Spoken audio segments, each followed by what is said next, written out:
എൻ്റെ ഒരു രാവിലത്തെ ദിവസമാണ് ഞാൻ നിങ്ങളുമായിട്ട് ഷെയർ ചെയ്യുന്നത്. എൻ്റെ വീഡിയോ ഇഷ്ടപ്പെടുന്നുണ്ടെങ്കിൽ മറക്കാതെ ഒന്ന് സബ്സ്ക്രൈബും ലൈക്കും ചെയ്യണേ. എൻ്റെ ചാനൽ സബ്സ്ക്രൈബ് ചെയ്ത എല്ലാവർക്കും ഒരുപാട് നന്ദിയുണ്ട്. ഒരുപാട് സബ്സ്ക്രൈബേഴ്സ് ഒന്നുമില്ല, എന്നാലും സബ്സ്ക്രൈബ് ചെയ്ത് കാണുന്നവരോട് ഒരു നന്ദി അറിയിച്ചതാണ്. ഞാൻ ഇന്നലെ പെട്ടെന്ന് തന്നെ ഹോസ്പിറ്റലിൽ പോയിരുന്നതുകൊണ്ട് അടുക്കളയിലുള്ള ഒരു കാര്യങ്ങളും ചെയ്തിട്ടുണ്ടായിരുന്നില്ല. അപ്പോൾ ചായ വെക്കുന്നതിന് മുമ്പ് ഗ്യാസൊക്കെ ഒന്ന് ക്ലീൻ ചെയ്തതിന് ശേഷം ചായക്ക് വെക്കാമെന്ന് വിചാരിച്ചു. അടുപ്പൊക്കെ ഒന്ന് ക്ലീൻ ചെയ്തതിന് ശേഷം ഞാൻ ഇന്നലെ കഴുകി വെച്ച പാത്രങ്ങളൊക്കെ അതാത് സ്ഥാനത്ത് എടുത്ത് വെക്കണേണ്. ഞാൻ കിച്ചണിൽ പണിയെടുക്കുന്ന സമയത്ത് അപ്പോൾ എനിക്ക് കൈ കഴുകണം. ഉണ്ടായിരുന്ന ലിക്വിഡ് ഉപയോഗിക്കുമ്പോൾ എൻ്റെ കൈ ഭയങ്കരമായിട്ട് ഡ്രൈ ആവുന്നുണ്ടായിരുന്നു. അപ്പോൾ അത് ഞാൻ കൊട്ടിക്കളഞ്ഞിട്ട് പുതിയത് ഫില്ല് ചെയ്യാമെന്ന് വിചാരിച്ച്, പക്ഷെ അപ്പോഴേക്കും കുട്ടികൾ അതൊക്കെ തീർത്ത് വെച്ചിട്ടുണ്ട്. അതുകൊണ്ട് എടുത്ത സ്ഥലത്ത് തന്നെ ഞാൻ ആ ബോട്ടിൽ എടുത്ത് വെച്ചിട്ടുണ്ട്. ഇനി ചായക്കുള്ള പാത്രം കഴുകിയെടുക്കാം. എനിക്ക് രാവിലെ പാൽ ചായ നിർബന്ധമാണ്. മറക്കാതെ ഞാൻ ഇന്നലെ പാൽ വാങ്ങിയിട്ടുണ്ടായിരുന്നു. എന്നാലും ചില ദിവസങ്ങളിൽ മറന്നു പോകും. മുമ്പൊക്കെ ഞാൻ എൻ്റെ വിശപ്പ് മാറ്റിയിരുന്നത് ഈ പാൽ ചായ കുടിച്ചിട്ടാണ്. പിന്നെ ഐസിൻ്റെ ട്രേ ഒക്കെ ഒന്ന് നിറച്ച് വെക്കാനുണ്ടായിരുന്നു. എത്ര നിറച്ച് വെച്ചാലും കുട്ടികളിപ്പോൾ തന്നെ അതെടുത്ത് മുഴുവൻ തീർക്കും. ഇവിടെ ഇപ്പോൾ നല്ല ചൂടാണ്, അതുകൊണ്ട് വരുമ്പോൾ ഇക്കാക്ക് ഐസ് വെള്ളം വേണം. അതുകൊണ്ടാണ് കുട്ടികൾ എടുക്കുമെന്ന് അറിഞ്ഞിട്ടും ഞാനത് ഫില്ല് ചെയ്ത് വെക്കുന്നത്. അപ്പോഴേക്കും ചായ റെഡിയായി വന്നിട്ടുണ്ട്.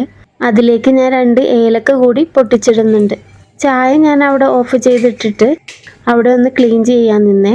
എടുത്തതെല്ലാം അതാത് സ്ഥാനത്ത് വെച്ചിട്ടില്ലെങ്കിൽ പിന്നെ പണിയെടുക്കാൻ ഒരു മൂഡുണ്ടാവില്ല. ചിലപ്പോഴൊക്കെ അവിടെ മൊത്തം നിരത്തിയിട്ടിട്ടായിരിക്കും പണിയെടുക്കുന്നത്. ഇന്നലെ പുറത്തു പോയി വന്നപ്പോൾ കൊണ്ടുവന്ന സാധനങ്ങൾ കൂടി അവിടെയൊക്കെ നിരന്നിരിപ്പുണ്ട്. അതാണ് ഞാൻ എടുത്തു വെക്കുന്നത്. ചിക്കൻ ഞാനെടുത്ത് പുറത്ത് വെച്ചിട്ടുണ്ടായിരുന്നു. ഇന്ന് ഉച്ചയ്ക്ക് നെയ്ച്ചോറും ചിക്കൻ കറിയും ഉണ്ടാക്കാമെന്നാണ് ഞാൻ വിചാരിക്കുന്നത്. അതുകൊണ്ട് ചിക്കന് വെള്ളത്തിലേക്ക് ഇട്ടിട്ടുണ്ട്. അപ്പോൾ എൻ്റെ പണി കഴിഞ്ഞ് വരുമ്പോഴത്തേക്കും ചിക്കനിലെ ഐസൊക്കെ ഒന്ന് വിട്ടിട്ട് കറി വെക്കാനുള്ള പാകമായിട്ടുണ്ടാവും. ഇനി ബാക്കിയുള്ള പാത്രങ്ങൾ കൂടി ഞാൻ അതാത് സ്ഥാനത്ത് എടുത്ത് വെക്കുന്നുണ്ട്.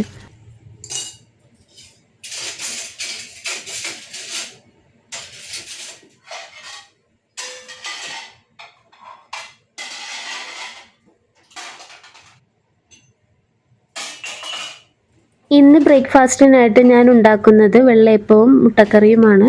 വെള്ളയപ്പത്തിൻ്റെ ബാറ്റർ ഞാൻ ഇന്നലെ നെസ്റ്റോയിൽ പോയപ്പോൾ വാങ്ങിയിട്ടുണ്ടായിരുന്നു. ഞാൻ ഉണ്ടാക്കുമ്പോൾ ചില സമയത്തൊന്നും അത് പൊന്തി വരാറില്ല. അതുകൊണ്ടാണ് ഞാൻ മടിക്കുന്നത്. അല്ലെങ്കിൽ ചിലപ്പോഴൊക്കെ അരി വെള്ളത്തിലിടാൻ വേണ്ടിയിട്ട് ഞാൻ മറന്നു പോകും. ഇനി ചായ കുടിക്കാനുള്ള ഗ്ലാസ്സുകളൊക്കെ ഞാനൊന്ന് കഴുകിയെടുക്കട്ടെ. ശ്രദ്ധക്കുറവ് കൊണ്ടിട്ട് കുറച്ച് ചായ പുറത്തു പോയിട്ടുണ്ട്. എനിക്ക് ചായ കുടിക്കുമ്പോൾ നല്ല ചൂടോടുകൂടി വേണേ. പക്ഷെ ഇന്നിപ്പോൾ കുറച്ച് ചൂടാറിയിട്ടുണ്ട്. എന്നാലും കുഴപ്പമില്ല. ഇന്നിപ്പോൾ ഇങ്ങനെ പോട്ടെ എന്ന് വെച്ചിട്ട് ഞാൻ കുറച്ച് ചൂട് കുറച്ചിട്ടാണ് കുടിക്കുന്നത്. എന്നാൽ ഇക്കാക്ക് ചൂട് കുറവാണ് ഇഷ്ടം.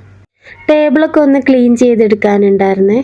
പെട്ടെന്ന് തന്നെ ഞാൻ അതൊന്ന് ക്ലീൻ ചെയ്തെടുക്കണം. എന്നിട്ട് വേണം ബ്രേക്ക്ഫാസ്റ്റിനുള്ള കാര്യങ്ങൾ ചെയ്യാനായിട്ട്. അപ്പോഴാണ് ഇക്ക പറഞ്ഞത് ക്ലോക്ക് കംപ്ലൈൻ്റ് ആയിട്ട് ഇരിക്കണല്ലേ, അതൊന്ന് റെഡിയാക്കിയിട്ട് വെക്കാൻ. ഇക്കാക്കാക്ക് കൈക്ക് വയ്യാണ്ടിരിക്കുന്നതാണ്. അതുകൊണ്ട് ഞാനാണ് അതെടുത്ത് കൊടുത്തത്. പക്ഷെ ബാറ്ററി മാറ്റിയത് ഇക്കാക്കയാണ്. അതിനുശേഷം ഞാൻ മുട്ടക്കറി ഉണ്ടാക്കാൻ വേണ്ടി നിന്നു.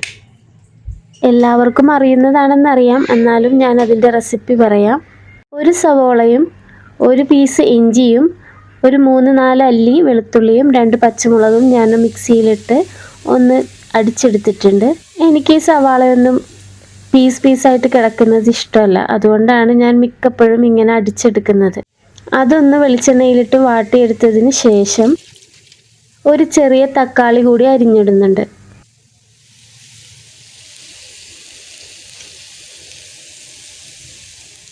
ഇനി ഞാൻ വെള്ളയപ്പത്തിൻ്റെ പൊടി ഒന്ന് കലക്കി റെഡിയാക്കി എടുക്കുന്നുണ്ട്. ഇനി വാടി വന്ന സവാളയിലേക്ക് 1 ടീസ്പൂൺ മല്ലിപ്പൊടി, 1 ടീസ്പൂൺ മുളക് പൊടി, 1/2 ടീസ്പൂൺ മഞ്ഞൾപ്പൊടി, 1 ടീസ്പൂൺ കുരുമുളക് പൊടി എല്ലാം ചേർത്ത് പച്ചമണം മാറിക്കഴിയുമ്പോൾ അതിലേക്ക് കുറച്ചധികം വെള്ളം ഞാൻ ചേർത്ത് കൊടുക്കുന്നുണ്ട്. മുട്ട ഞാൻ പൊട്ടിച്ചൊഴിച്ചിട്ടാണ് കറി വെക്കുന്നത്. അതുകൊണ്ടാണ് ഞാൻ ഇത്രയും വെള്ളം ചേർത്തേക്കുന്നത്. കറിയുടേത് ഞാൻ മറ്റൊരു അടുപ്പിലേക്ക് മാറ്റി വെച്ചിട്ട് വെള്ളയപ്പം ചൂടാൻ നിന്നിട്ടുണ്ട്. കറി നന്നായി തിളച്ച് വന്ന സമയത്ത് ഞാൻ 4 മുട്ട ചേർത്ത് കൊടുക്കുന്നുണ്ട്. ഇതിലിപ്പോൾ ഞാൻ 3 മുട്ടയെ കാണിക്കുന്നുള്ളൂ.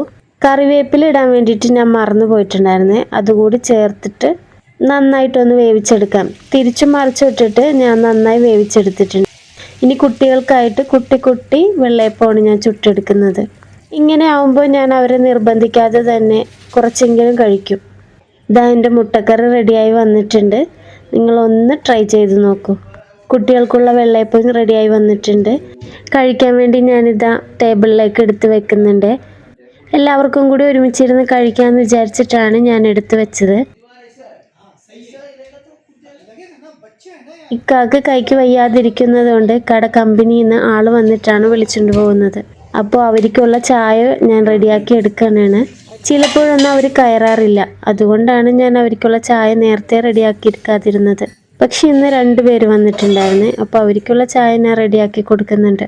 പിന്നെ കുറച്ച് വെള്ളയപ്പം കൂടി ചുട്ടെടുത്തിട്ട് അവർക്ക് കൊടുക്കാമെന്ന് വിചാരിച്ചു. അവരവിടെ ഇരുന്ന് ഫുഡ് കഴിക്കുന്നുണ്ട്. അപ്പോൾ ഞാൻ കരുതി എന്നാൽ പിന്നെ എൻ്റെ ബാക്കിയുള്ള കാര്യങ്ങൾ കൂടി ചെയ്യാം. ഉച്ചക്കത്തേക്ക് നെയ്ച്ചോറിനുള്ള അരി ഞാൻ വെള്ളത്തിലിടുന്നുണ്ട്.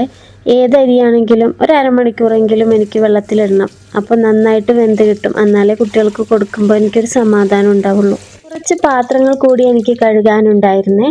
അപ്പോഴേക്കും അവരൊക്കെ പോയിട്ടുണ്ടായിരുന്നു. അതിനുശേഷമാണ് ഞാൻ ഫുഡ് കഴിക്കാനിരുന്നത്.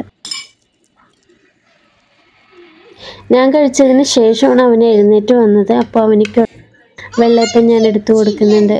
കുട്ടികൾക്ക് ഞാൻ ന്യൂട്ടല്ലയാണ് ഇട്ട് കൊടുക്കുന്നത്. ബ്രേക്ക്ഫാസ്റ്റൊക്കെ കഴിച്ചു വന്നതിന് ശേഷം എനിക്ക് കുറച്ച് ക്ലീനിങ് ഉണ്ടായിരുന്നു. അപ്പം അതിനു മുമ്പ് എനിക്ക് മനസ്സൊന്ന് ക്ലിയർ ആക്കാൻ വേണ്ടിയിട്ട് ഒന്ന് ഖുർആൻ ഞാൻ വെക്കുന്നുണ്ട്. മുമ്പൊക്കെ ഞാൻ ഇടയ്ക്കിടയ്ക്ക് വെക്കാറുണ്ടായിരുന്നേ. ഇപ്പോൾ പക്ഷെ കുറവാണ് വെക്കുന്നത്.